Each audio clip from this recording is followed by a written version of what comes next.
हमारा घर हमारा विद्यालय चरण 2 प्रयास कक्षा 6 से 8 हेतु में आज हम अभ्यास करेंगे प्रोजेक्ट कार्य 19। आप अपनी पिछली कक्षा के पाठ्य पुस्तक का पहला प्रश्न देखिए, उस पर क्या लिखा है पढ़िए और इसे संक्षिप्त में लिखिए, उस पर क्या क्या अंकित है। तो यहाँ पर हम जो प्रोजेक्ट कार्य 19 कर रहे हैं, ये अभी जो अभ्यास है वो कक्षा 7 के लिए है, क्योंकि हम कक्षा 6 की हिंदी की किताब से इस अभ्यास को पूर्ण करेंगे। तो आपकी पिछली कक्षा 7वीं में जो छात्र होगा या जो विद्यार्थी होगा उसकी पिछली कक्षा 6 होगी, तो ये कक्षा 7 के लिए है। इसी प्रकार हम कक्षा 8 के लिए और कक्षा 6 के लिए बना देंगे। अब यहाँ पर प्रश्न है, अपनी पिछली कक्षा की पाठ्य पुस्तक का पहला प्रश्न देखिए, उस पर क्या लिखा है पढ़िए और उस संक्षिप्त में लिखिए, उस पर क्या क्या अंकित है। तो हम पुस्तक को देखेंगे। तो छठी की पुस्तक हमने हिंदी की ले ली है। अब हम यहाँ पर पृष्ठ 1 किसे माने, इसमें थोड़ा सा यहाँ पर कन्फ्यूजन। अगर हम इसे पृष्ठ 1 मानते हैं, जो कि आई लिखा हुआ है, मन पृष्ठ 1 अगर इसको मानते हैं तो इस पर जो वर्णन है वो लिखा है भाषा भारती हिंदी विशिष्ट कक्षा 6। बस हमें इतनी जानकारी पर्याप्त रहेगी इसके लिए, और आप चाहे तो पूरी जानकारी लिख सकते हैं। अगर आप पृष्ठ 1 इससे मानते हैं तो आप ये जानकारी भर सकते हैं, ये इतनी जानकारी भर सकते हैं कि भाषा भारती हिंदी विशिष्ट कक्षा 6 मध्य प्रदेश राज्य शैक्षिक अनुसंधान और प्रशिक्षण परिषद समग्र शिक्षा मध्य प्रदेश राज्य शिक्षा केंद्र भोपाल। ठीक है, आप ये जानकारी भर सकते हैं। और यदि हम पृष्ठ 1 इसे माने,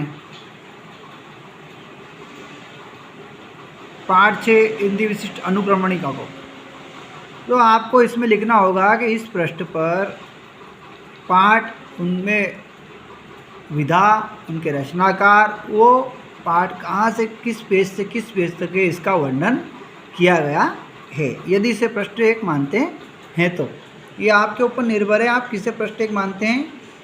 मैंने दोनों लिख दिए उत्तर, आप जो चाहें वो कर सकते हैं।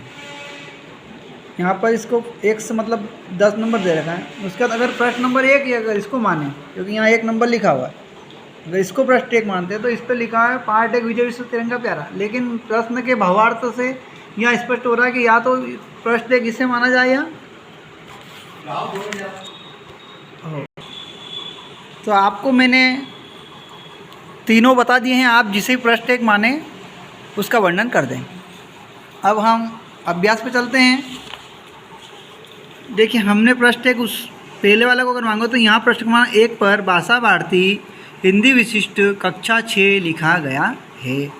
इसके अलावा राज्य शिक्षा केंद्र भी लिखा है, वो भी आप लिख सकते हैं। और यदि हम अनुक्रमणिका वाले को प्रश्न 1 माने तो यहाँ प्रथम प्रश्न पर कक्षा 6 हिंदी विशिष्ट अनुक्रमणिका, जहाँ पाठ का नाम, विधा और रचनाकार, वो पृष्ठ संख्या कहाँ से कहाँ तक अंकित है। स्पष्ट हो गया आपको। अब हम अपनी पाठ्य पुस्तक में दी गई अनुक्रमणिका को देखिए और विवरण निम्नानुसार लिखिए। अनुक्रमणिका का पृष्ठ क्रमांक क्या है, उस पर पाठों की कुल संख्या क्या है। तो हम कक्षा 6 की अनुक्रमणिका पे आ गए हैं। कक्षा 6 हिंदी विशिष्ट अनुक्रमणिका।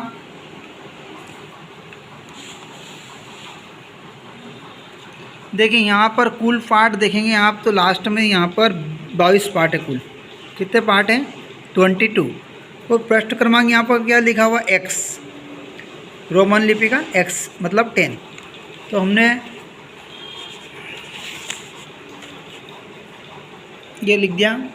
अनुक्रमणिका का पृष्ठ क्रमांक X, उस पर दिए गए पाठों की कुल संख्या 22। तो यहाँ पर अगर हम X लिख रहे हैं तो मेरे हिसाब से ऊपर जो है आपको पृष्ठ क्रमांक 1 वो वाला ही लिखना, भाषा भारती हिंदी विशिष्ट कक्षा 6 लिखा है, ये वाला आप भर देंगे तो अच्छा होगा।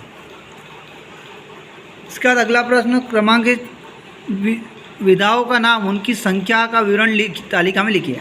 तो क्रमांक 1 विधा का नाम, कुल संख्या, पाठों के नामों का विवरण। ठीक है, तो अनुक्रमणिका में आप देख लेंगे। मैंने अनुक्रमणिका से आपको एक बार और दिखा देता हूँ, उसके बाद हम डायरेक्ट अभ्यास पे ही देखेंगे कैसे अनुक्रमणिका दे रखी है। तो इसमें देखो पाठ का नाम दे रखा है, विधा दे रखी है। तो सबसे पहले विधा क्या है? कविता। तो आपको पूरे 22 पाठों में देखना कविता कितनी है। तो 1, उसके बाद 2, उसके बाद 3, उसके बाद 4, उसके बाद 5,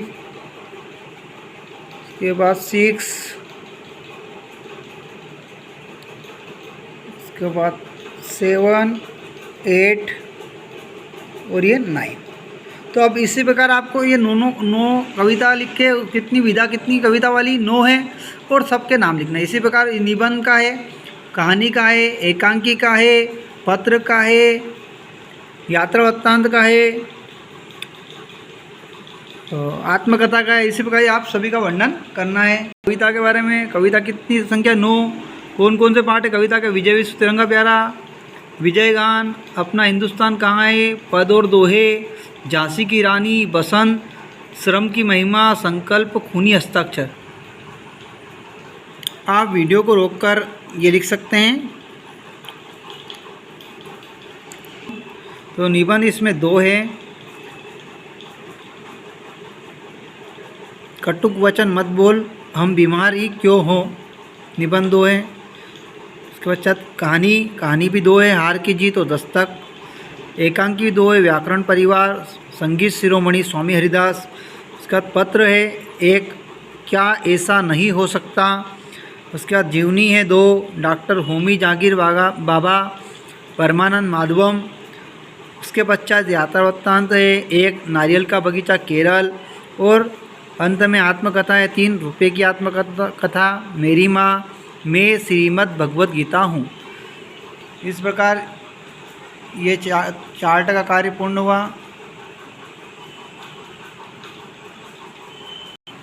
अगला प्रश्न अभ्यास का है, अपनी पिछली कक्षा की पाठ्यपुस्तक में सबसे अच्छी विधा का पाठ कौन सा लगा था। संबंधित पाठ का सारांश अपने शब्दों में लिखिए, पाठ क्यों अच्छा लगा उसका कारण लिखिए। तो यहाँ पर मैं आपकी जानकारी के लिए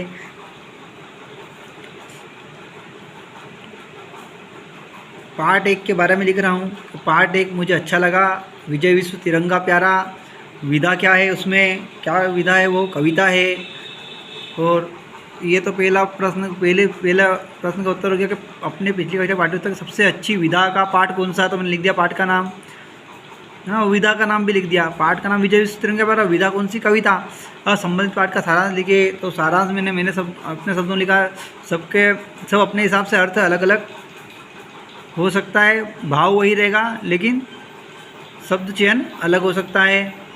कविता में हमारे राष्ट्रीय ध्वज का गुणगान किया गया है। तिरंगे से हमें आत्मशक्ति मिलती है, जिससे हम देश के विकास में और रक्षा हेतु निर्भीक होकर मैदान में डटे रहते हैं। ये मैंने अपने शब्दों में छोटा सा अर्थ लिख दिया। संबंधित उसके बाद अपने शब्दों में लिखे। उसके बाद अगला है पाठ क्यों अच्छा लगा। तो इस कविता में राष्ट्र प्रेम की भावना निहित है, इसलिए मुझे अच्छा लगता है और यह मुझे साहस और शक्ति प्रदान करने वाला पाठ है। इसे पढ़कर मुझे नई ऊर्जा मिलती है। मुझे क्यों अच्छा लगता है, मैंने इसका कारण भी लिख दिया। इस प्रकार आप 22 पार्ट है, उसमें से आप किसी भी पार्ट का वर्णन कर सकते हैं कि ये पार्ट मुझे अच्छा लगता है। जो आपको अच्छा, जो कहानी अच्छी लगती है तो आप कहानी का वर्णन कर सकते हैं कि मुझे कहानी अच्छी लगी। हार की जीत अच्छी लगी तो हार की जीत के बारे में लिख सकते हैं, ठीक है। इसका सारांश लिख सकते हैं कि उस कहानी में क्या था, अपने शब्दों में छोटा करके 3-4 लाइन में उस पूरे कहानी का वर्णन कर सकते हैं। उसके पश्चात आपको क्यों अच्छी लगती है ये लिख सकते हैं, आपको उससे क्या शिक्षा मिलती है, इस प्रकार लिखकर आप इसका वर्णन कर सकते हैं। इस प्रकार यहाँ पर हमारा प्रोजेक्ट कार्य 19 समाप्त हुआ, जो कि ये था कक्षा 7 के लिए, क्योंकि हमने कक्षा 6 की हिंदी की पुस्तक का उपयोग किया था। इसमें इस पर लिखा कि अपनी पिछली कक्षा का, ये हिंदी का है तो अपनी पिछली कक्षा की हिंदी की पाठ्य पुस्तक का वर्णन करना था। इसमें आपको यदि जानकारी अच्छी लगी हो तो चैनल को सब्सक्राइब कर लें, बेल के आइकन को क्लिक कर दें। ऐसी ही नॉलेजेबल वीडियो आती रहेगी, उसकी सूचना आपको मिल जाएगी, इसलिए आप बेल के आइकन को क्लिक कर दें, शेयर करें, सब्सक्राइब करें। और जिन्होंने भी पहले से सब्सक्राइब कर रखा है उन्हें बहुत बहुत धन्यवाद। जय हिंद, जय भारत।